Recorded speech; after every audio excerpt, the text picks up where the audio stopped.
Welcome to Chillin' 101. We hope this video helps. You start by confirming prerequisites. You need an admin account, the native access installer, and closed audio software.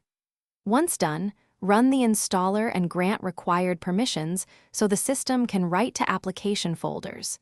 You should sign in with the account tied to your licenses. Doing this links the App Store to your machine. Make sure to keep a current project backup before you proceed. This prevents data loss during installs and rescans. Now move to the next step. You install libraries and plugins through Native Access's library list. Click Install and monitor progress. Once components are installed, activate each license in the app.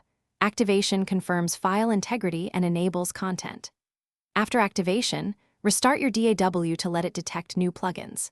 If a plugin or library fails to appear, use the rescan feature or add the exact folder path under Preferences so your host can locate files. This resolves most mid-process visibility issues and ensures everything loads cleanly. You finish by verifying plugin versions and applying any updates inside Native Access.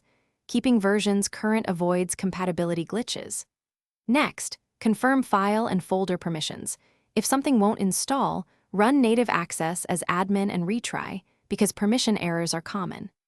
If issues persist, clear the Native Access cache or uninstall and reinstall the specific library or plugin to rebuild manifests. One key troubleshooting tip: if a library